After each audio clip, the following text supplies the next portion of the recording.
It's like I'm taking my wife and my daughter camping this coming weekend. They've finally given in. And, what would they say? Tina's there. Hey, we're going to drink from the river, and we're just going to wait and see what the birds bring us. We no longer have a family camping trip, do we? I mean, they're not going on that one. They're not interested at all in eating from some bird's mouth, or they're not interested in drinking from the river. So that's not going to work out. But I kind of thought it was a cool story to see.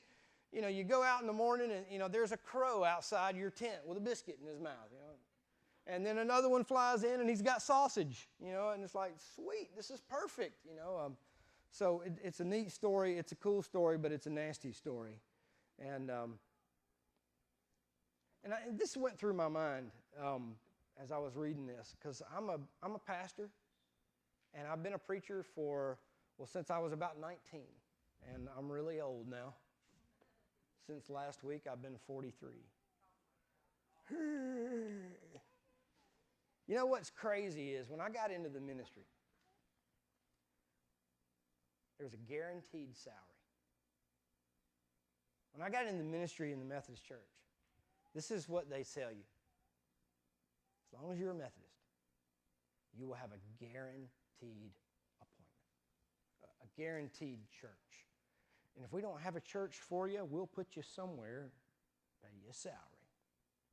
Just jump through our hoops, go to seminary, do everything we tell you to do, and you will make at least this amount of money.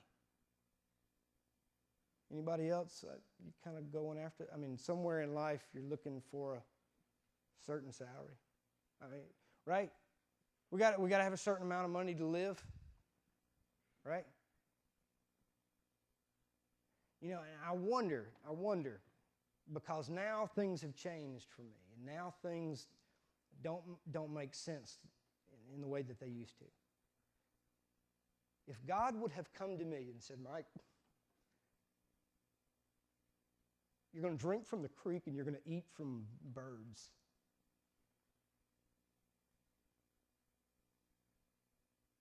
I don't know if I'd have signed up. Because I've got a family, right? And they're not down for that. So, you know, I wrestled with the fact that Elijah was willing. And I know, it's a different day, different time. And it's even easy for me to go, it's Old Testament. We roll differently nowadays as New Testament.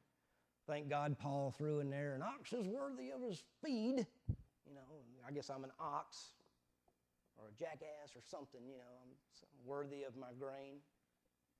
So feed me. But it bothers me that there was a time when to be in ministry,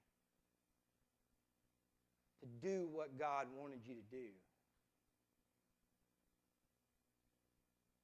meant you may just barely get by. In fact, all he promised was just enough to keep your mouth wet and your tummy from growling.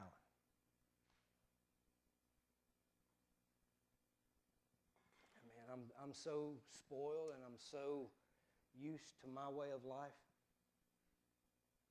I am so distracted by the things of the world.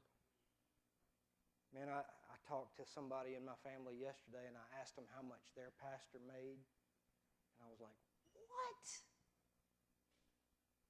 He makes what? And it was significantly more than mine. And this person said to me, yeah, but he's good. I was like, snap, I need to get good. I mean, the story of Elijah being willing to go to Ahab, risk his life for crow meat and biscuits or water from the creek that could have a dead mule in it up the road. You know, I don't know. It's like that's all God promised was a campsite and water and bread and meat from birds.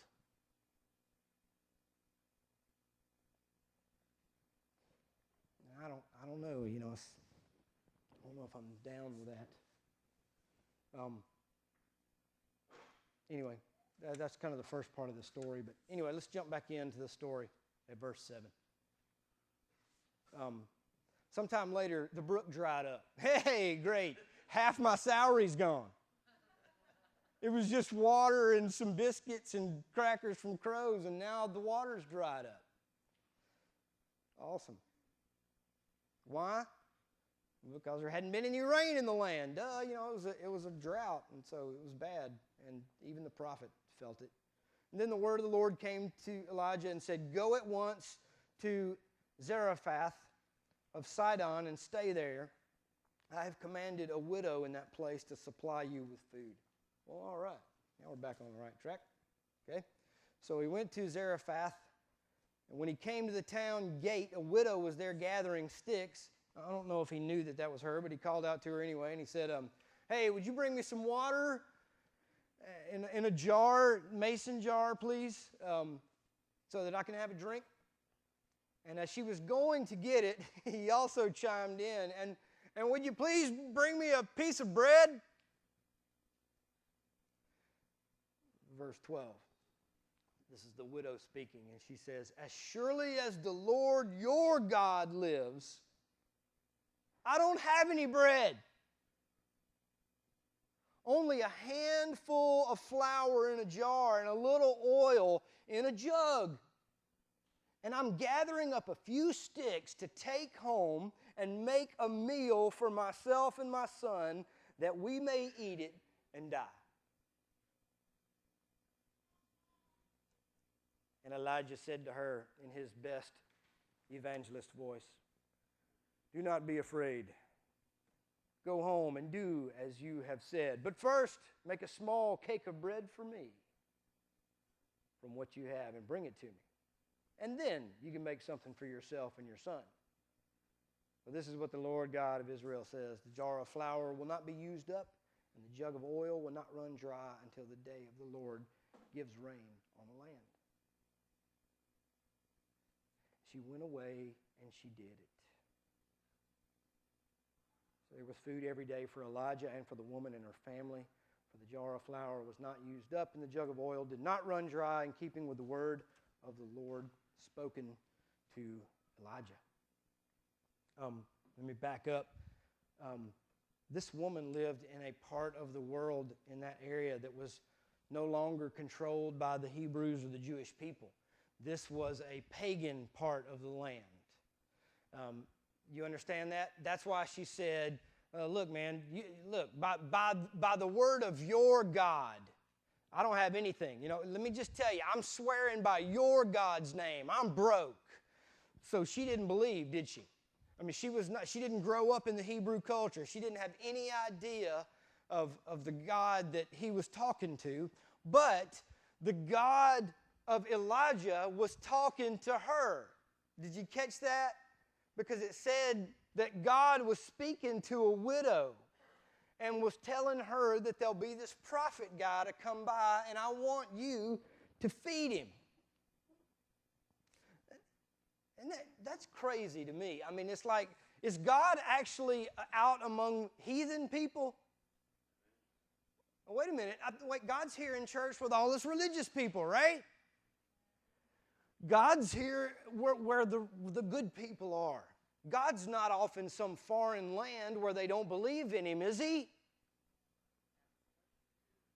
Well, now, wait a minute. That changes everything.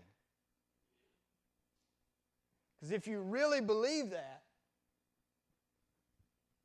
then you have friends in hostile places. I mean, if you really believe that God is working in the hearts of people that don't even know about Jesus, they don't know about Christianity, boy, do we have work to do. We got places to go. I mean, it's like God is ahead of us, and He's doing stuff without our permission. God's doing stuff without us dreaming about it and getting the idea. Do you believe that? So Elijah goes to this place to speak to this woman in this foreign land. It's one thing to be a prophet to the Hebrews because they knew about God. They were just misbehaving, right? But they knew who God was, and they had seen what God had done in the past, and they knew God could smash them again and send them off into captivity. But I mean, it's another thing to go to people who don't give a rip about your God. Do you have an environment right now that you live in and nobody cares about your God? Do you?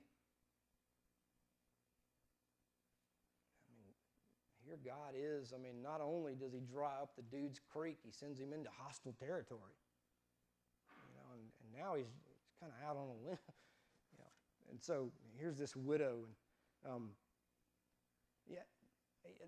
how many of you have heard this story and used in manipulation to get people to give their money to God? You know what? Hey, you give your last penny, and God will keep your pennies stacked up. God forgive us. Because most of the time that means so I can have a nicer salary and we can have a nicer church and everything can be better. And here Elijah's going, listen, I'm as broke as you are, lady. And let me tell you what I'm going to tell you. God has told me that if you'll take this last little bit, I got you. You're going to go home and die. And you know what? She may have been right. The famine's so bad, she's down to one handful of flour, one biscuit, a little bit of oil to make something with. And this is it.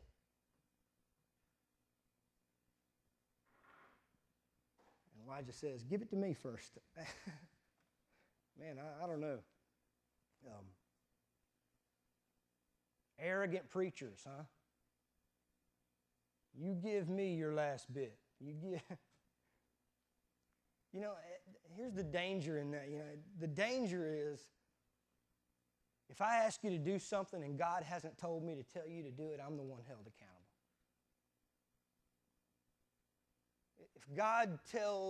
If God doesn't tell me to tell you to give your last dollar, and I ask you anyway, may God have mercy on my soul.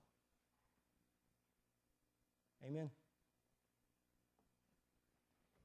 But, to tell the poor woman, it's all good about your son and all, but y'all being hungry, but let me just tell you, you give me that last bit.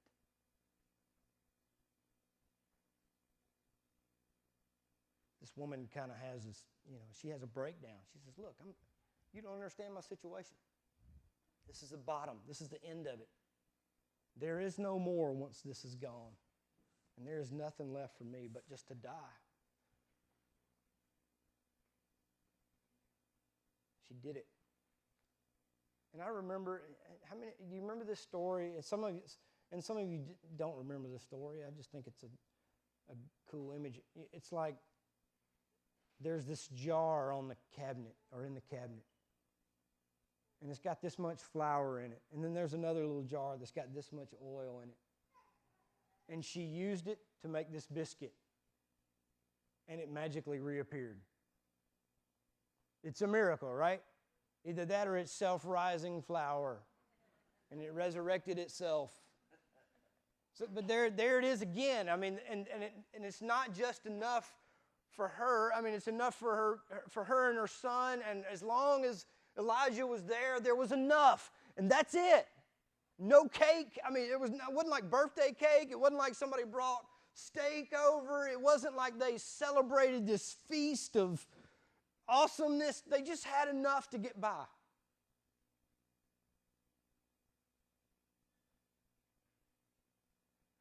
And I can't imagine. Can you imagine God speaking to this widow woman saying, this prophet is going to ask you for your last bit, but I want you to trust me. I'm going to take care of you.